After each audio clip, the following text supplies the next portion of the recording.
Hello guys, kumusta na kayo? Good afternoon. Pasensya na kayo, hindi nyo na ako nakikita. Kasi gumawa na ako ng bagong account ko. Hindi ko na mabuksan yung old account ko. Nanghihinayang ako. Kasi monetize na yon. May content protection na yon. Kahit konti yung followers ko doon, na-appreciate ko kung sino yung mga andon na lagi nakasuporta sa akin. Pero ngayon hindi ko na siya mabuksan.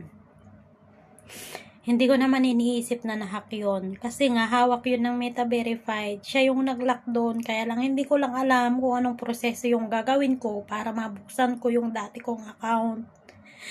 Kasi bumabalik lang siya sa review and security. Kahit i-change password ko, ayaw niya.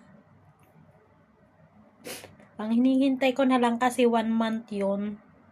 Subscribe ko na din. Para sana matanggal agad, pero hindi natanggal. Hanggang ngayon, naka-blue badge pa rin siya. Umaasa ako na sana mabuksan ko pa. Kasi, nag-report ako doon. Andun kayo eh. Sinuportahan nyo ako doon kaya. Siyempre, iniisip ko din kayo doon. Andun kayo.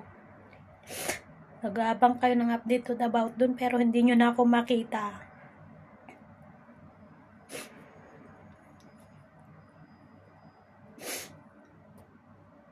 Pero kung hindi ko na may balik, kailangan ko mag-umpisa ulit.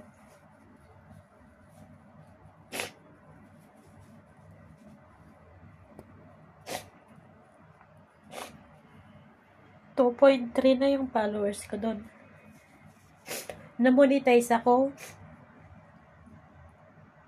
1.8 followers nung na-monetize ako doon.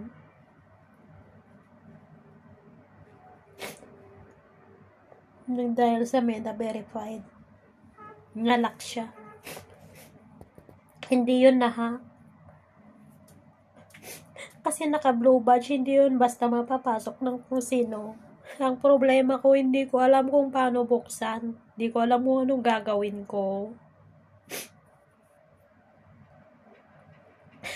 Maghapon akong nagpindot para ayusin. Kasi ayaw kong gumawa ng bago. Pero wala akong magawa, wala akong magamit. Miss ko na rin yung anak ko. Hindi ako makatawag kasi wala na akong gagamitin. Pati yung messenger andito, nakikita ko may message pero hindi ko siya mabuksan. Naka-standby yung account ko na yun. Hindi ko siya mabuksan.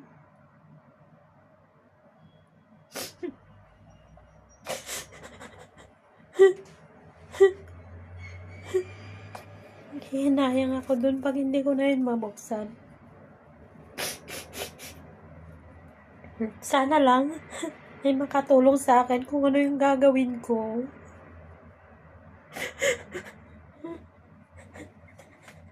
Kasi ayaw kong bitawan yung account ko na yun.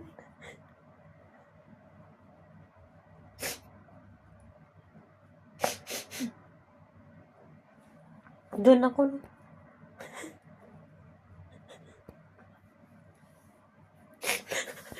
Hanggang ngayon hindi ako makakit over.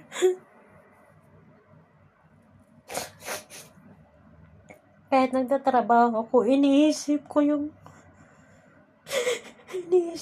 nangyari.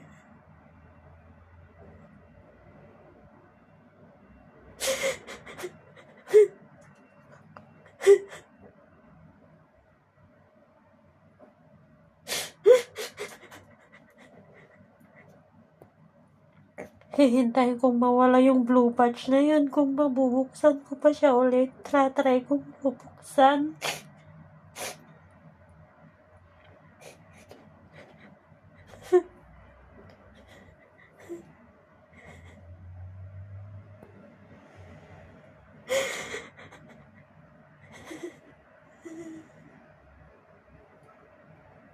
Kung sino kaya yung makakatulong sa akin para mabuksan ko yun ulit. Hindi ko naman sana hihingi ng tulong.